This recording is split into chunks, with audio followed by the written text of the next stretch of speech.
Hello friends வணக்கம். இன்றைக்கி cream cheese cake எப்படி செய்யுதுன்னு பார்க்கலாம். 1 1/2 கப்பு மைதா மாவு எடுத்திருக்கேன். Baking powder 2 teaspoon, cream of tartar 2 pinch போட்டுக்கலாம். பேக்கிங் சோடா 1/4 டீஸ்பூன், உப்பு 2 பிஞ்ச், பட்டர் 100 கிராம் எடுத்துக்கலாம்.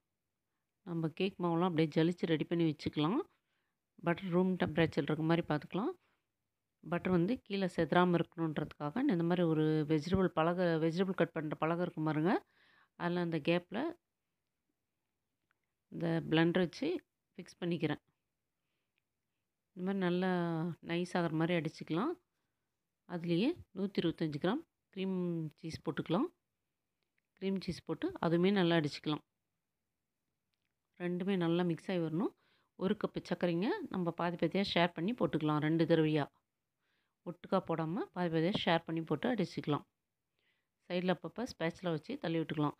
இல்லை பீட் பண்ணுற வேலை தாங்க ரொம்ப நேரம் இருக்கும். மறுபடியும் இருக்க கொஞ்சம் கொஞ்சமாக மிச்சம் இருக்க சர்க்கரையும் போட்டு அப்படியே பீட் பண்ணிக்கலாம். சர்க்கரை எல்லாம் நல்லா கரைஞ்சிடணுங்க, அதோடு மிக்ஸ் ஆகிடணும். அந்த சமயத்தில் கெட்டிமான தயிர் 1/4 கப் போட்டுக்கலாம். அப்படியே ஸ்பேட்சில் வச்சு தள்ளி விட்டுக்கலாம்.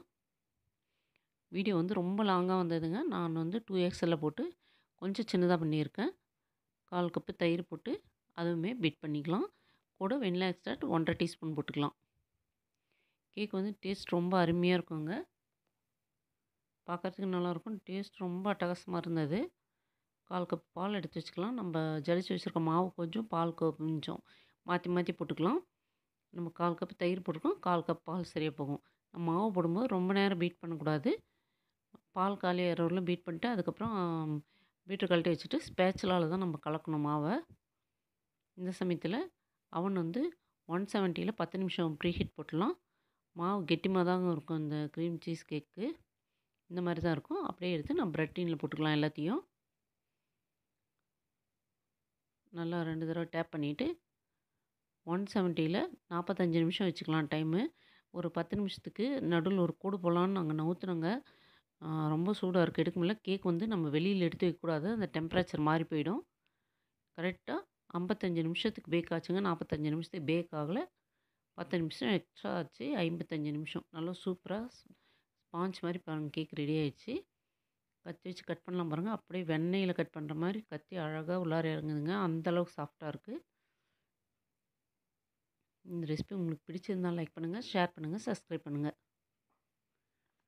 அப்படியே எல்லாமே அப்படியே கட் பண்ணி காமிக்கிறேன் பாருங்கள். ரொம்ப நல்லாயிருக்கு, பார்க்கும்போதே அருமையாக இருக்குங்க. டேஸ்ட் இன்னுமே அருமையாக இருந்தது.